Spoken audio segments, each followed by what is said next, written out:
Yo, what it do, SRT gang? It's your boy with the fat SwaggyReacts, and we are back with another reaction video, man. And tonight, man, we're gonna be getting into a Mr. Nightmare, like 3 disturbing true ice cream truck stories. You know what I'm saying? And y'all know as a kid, bro, growing up, like we always wanted to, like I always.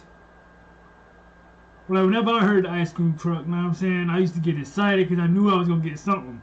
Or whatever, because I was spoiled as a kid. My mom pretty much gave me, I wouldn't say everything I wanted, but, like, it was just, like, you know, when it comes to, like, a snack or something, like, she would always, like, do that for me, you know what I'm saying? And, ice cream was my favorite, of course, you know what I'm saying, growing up as a kid. And like, I'm now, that I be seeing the ice cream trucks now, it's just like, bro, like, it just brings back so much memories, like, every time I see it, you know what I'm saying, all the time, or whatever. But now, tonight, we gonna get into, like, some disturbing ice cream truck stories. Now, I don't know what to expect from this, bro. Like, well, I kind of know what to expect, but I don't at the same time.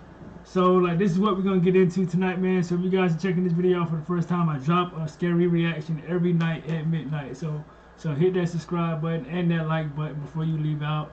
And just join me on these, like, midnight scary hours. You know what I'm saying? So, without further ado, we're going to go ahead and get into this. Let's get into it, yo. Let's get into it.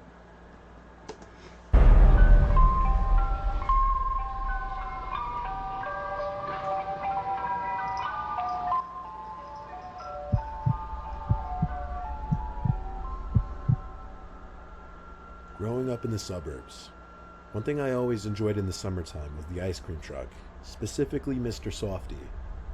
As a very little kid, anytime I'd hear the song of the Mr. Softy truck echoing through the streets, I'd beg my mom for a few dollars and run outside to wave down the truck. Right. Like, we all did that as a kid. The second we heard it, like, we running straight to moms, to pops, like, yo, like, I need that. You feel me? I need that. You know what I'm saying? For real. I remember one of the first times I was ever left home alone. I was, I think, 7 years old. My mom was away somewhere and my dad was off that day. He apparently entrusted me to be home alone for a few minutes while he ran to the store. He was definitely the less responsible parent. I was in the living room watching SpongeBob, I'm pretty sure, when I heard the familiar sound of the Mr. Softy tune outside. SpongeBob, man. I rushed to the man, I should have wore my SpongeBob shirt tonight, man. But I would know he was gonna say that. You feel me? kitchen and climbed onto a chair to reach the little basket on the ledge that usually had stray dollars into the kitchen and the sound of the Mr. Softy tune outside. I rushed to the kitchen and climbed onto a chair to reach the little basket on the ledge that usually had stray dollars and coins inside. I grabbed a dollar bill and some coins. I couldn't tell you the exact amount, obviously. I ran outside to the street and waved the truck down just in time. It pulled over, and the oldish man came to the window asking what I wanted. When I asked for a specialty cone, he told me I was a little short with the money I had. I believe I told him I didn't have any more money because my parents weren't home. I distinctly remember him asking me, "You're home alone?" as if he were confirming it. I said yes, and he started acting all friendly and understanding. Oh. He told me to come into the truck so that I could make my own ice cream. Oh no. Like, we don't do that right there at all, period. Especially when you're by yourself. Like, where the rest of the kids at? Like, why is why he the only one that's at the ice cream truck? Like, where are all the other kids? You know what I'm saying? Or it's just like, bro, like, I understand that you want an ice cream cone, but you never go there alone, bro. Cause you know how people are, bro, like, believe it or not, there are some weird people out here, bro. Like, go check out my, on previous, like, scary reactions, bro. It's some weirdos out here in this world, bro. I'm telling you. I stepped into the truck, and the man went and shut the door. Oh, Lord. He told me to help myself to whatever ice cream I wanted. He said he was going to show me how to be an ice cream man, and he went to the driver's seat of the truck and started driving us somewhere. Oh, hell no. My young, innocent self thought this was all super exciting as I was pouring soft serve ice cream into a cone. But I finished that cone and then started wondering where we were going. as we had been driving for a while. I went to the front of the truck to ask him, and he asked me in a more stern voice than he'd been speaking in to please go stay in the back of the truck. I listened to him. My appetite for more ice cream was suddenly gone as I got more uncomfortable. We went from a busy main road to a quiet residential road. At some point, I noticed the ice cream truck's music wasn't playing, and he was driving rather fast. The truck finally stopped in front of some abandoned-looking building. He asked me to come follow him outside to the building, but not before we heard a tapping on the door of the truck. I heard a familiar, concerned voice yelling through the crack of the door. The man opened the door, and my neighbor Margie walked into the truck. She saw me and came to grab me by the arm and pull me out of the truck. Oh my God, bro. You better thank your neighbor, bro. Oh my gosh, bro. And she followed them all the way to where they needed to be, bro. That's a good friend, bro. That neighbor just saved your life, bro.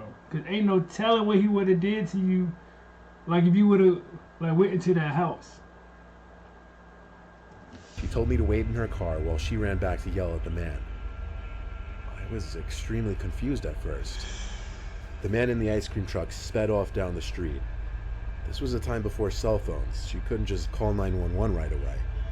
She ran to the nearest house. At first I was confused, but obviously I know now she was asking for the owner's phone. She called 911, and I'm sure she reported the suspicious ice cream truck and attempted kidnapping. I don't remember the rest, except telling Margie my story, her driving me home to be greeted by my dad and cop cars, and then being told to go inside after telling a couple police officers what happened. The exact ice cream truck was found. I'm not sure how they did it. Maybe by investigating street camera footage and getting the plate number. Yeah. I was made to confirm the driver was in fact the man who took me into the truck. He was sentenced to prison. That's all my parents told me. Thank you. I don't think they know his name. Get this weirdo off the street, bro. Come on, who? Either that or they didn't want to give it to me. Definitely not a memory I like thinking back on. Right.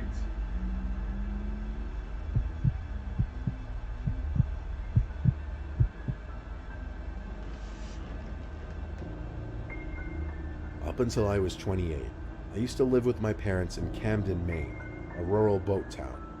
They were hardly ever home because of work and just traveling a lot, so I'd hold down the fort a lot. My parents' property is large and private, so when they weren't home, I'd often throw little parties. This was one of those nights. I had maybe 15 to 20 people over, and we all hung out in the backyard. It started around 6 p.m., and people started leaving around 11 p.m. By midnight, everyone was gone, and I was absolutely shot from a mixture of having been in the sun most of the day and then drinking since around 6. Oh yeah, you was I changed and got into bed. Before I could even fall asleep, though, I heard something one would not expect to hear this late at night. It was the sound of an ice cream truck, only it was a tune I'd never heard before, a kind of creepy sounding one. The tune got louder until it seemed to be right outside. I lay there waiting a minute or two for it to go away, but when it didn't, I finally got up and went to the window to look outside. I couldn't see anything from my bedroom window, so I went downstairs and looked out the living room window. I could vaguely see what had to be an ice cream truck out on the lawn. My heart started pounding the inside of my chest. Who was it? Why were they here? What did they want? I paced around the living room for a bit, not knowing whether to call the police or my dad, or just simply wait for them to leave. The awful tune of the ice cream truck didn't stop though. It grew sickening. I ended up finally snapping and going out the front door to the porch. There, I could more clearly see the ice cream truck parked on our property, like a little less than 100 feet away from the porch. It was parked on the grass, and it wasn't exactly a typical looking ice cream truck. It was like a white van with ice cream pictures stamped or painted on. I was a mix of confused and worried, mostly worried. Saying it was an abnormal sight would be a gross understatement. I stepped onto the grass with my bare feet and walked just a little closer to the van. The headlights weren't on, so when I got close enough, I saw there was no one in the driver's seat.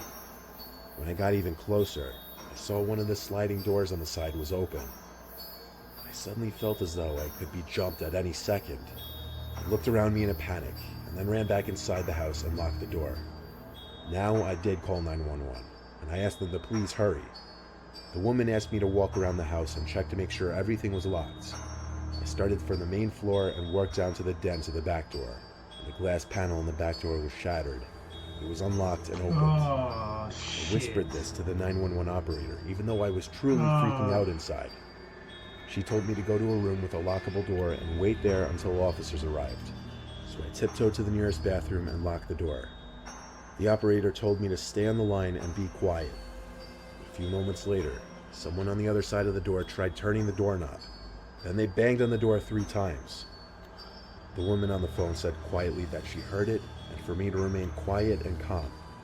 Then I heard the back door to the house slam shut, and half a minute later, the tune of the ice cream truck slowly faded away as the van was driven off.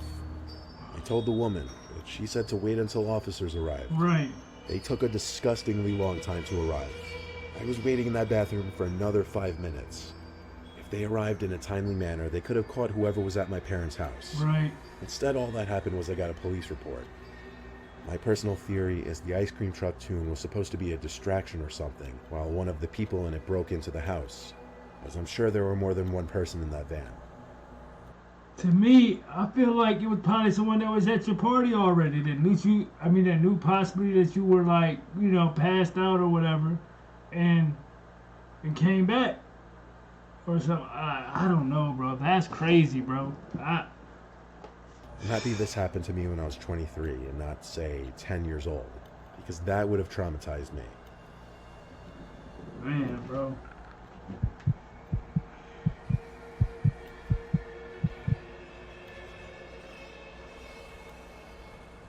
This happened a long time ago. I was in the 6th grade. People used to call me Jimmy until around high school. There was this ice cream truck that would always drive down my block once a day in the warmer months. The driver got to know me on a more personal level. He knew my name and I knew his, Bernard. I'd go outside for ice cream so often that he'd slow down or sometimes even stop for a minute in front of my house waiting for me to come outside, knowing I was a frequent customer. Anytime I'd buy ice cream from his truck, I'd always get the same Oreo ice cream cup. He'd always stop and talk to me for a few minutes, and sometimes he'd give me free ice cream. There was this one Friday though, and I remember it was a Friday because it was the start of the weekend that my parents were going away. On this Friday, Bernard once again passed my house, and it was one of the days that I went outside to buy from him. On this day though, he gave it to me for free again, and because of that I stuck around and chatted with him for a while. He asked me how things were going and whatnot, and I told him I was excited to have the house to myself for the weekend. He was surprised that I would have the house to myself at such a young age. Why would you even tell him? He said I was lucky and to enjoy. Then he drove off, and the truck eventually disappeared along with the music. The rest of the story is the part that you may not even believe. I stayed up late in my room because my parents weren't home. I was playing video games on my computer when I heard the sound of Bernard's ice cream truck. It didn't start from the distance and slowly get louder. No, it literally seemed to turn on right outside my house. I went to my window and saw the truck right outside, playing the music at this late hour in the night, past midnight. It had to be Bernard, but what was he doing? The music suddenly stopped, and the truck's lights turned off. I opened my window a crack just to listen for what might be going on. Just the sound of crickets, until I saw Bernard appear from the darkness, quickly approaching my window, yelling, "Jimmy." Oh, hell no. He stopped when his face basically banged. Bro, no. Get away from the window. Just go in your room, call your parents, or just call the cops. Either or, bro. Like, he's a weirdo. He's there to do God knows what to you. You know what I'm saying? So don't open the door. Like, it don't matter how good of friends you guys are. Don't open that door for nobody. Like, that's what my mom always told me. Don't never open the door for nobody, like if it's not family. You know what I'm saying? Into my window, and he started telling me to come outside. He told me I could get all the free ice cream I wanted, but the way he was speaking, he seemed off. He seemed like he was on something. His movements were spastic and sporadic. He then tried pulling my window further open aggressively, and I screamed and yanked it closed. He started knocking on the window, and I screamed and begged him to leave or I'm calling the cops. When I said that, he turned around and ran back to his truck. The lights turned back on, and he drove off into the night without the music playing. I was so scared I didn't know what to do. Weirdos, I man. didn't want to Like, call my parents, and I was scared to call the cops. I just locked my bedroom door and tried to go to sleep, but it was a long night before I fell asleep. Bernard never returned to my block after that, but anytime I'd hear an ice cream truck passing by, 'cause he know. I'd get paranoid it was him. And the reason he's not coming back to your block no more, because he know, like that you brought. I'm pretty sure you told your parents, and your parents was gonna confront him and possibly get his ass beat, possibly. Know what I'm saying? Because shit, ain't no way, bro. Ain't no way, bro. Because like if my daughter ever come to me and say something going on or something weird like that happen, bro, it's yeah, alright, alright, bro. Let me know what you guys thought about this reaction, bro. Like tell me as a kid, like what was your favorite ice cream? Know what I'm saying? And just well, have you ever came across a situation like that? As far as like the ice cream person being weird or anything like that? Please let me know down in the comment section. And again, if you're checking this video out for the first time, I'm gonna be dropping another one tomorrow at 12 o'clock at midnight. So again, like, share, comment, and subscribe, and go follow me on all my social media, man. The SRT gang. I am out this thing, man. Let's get it.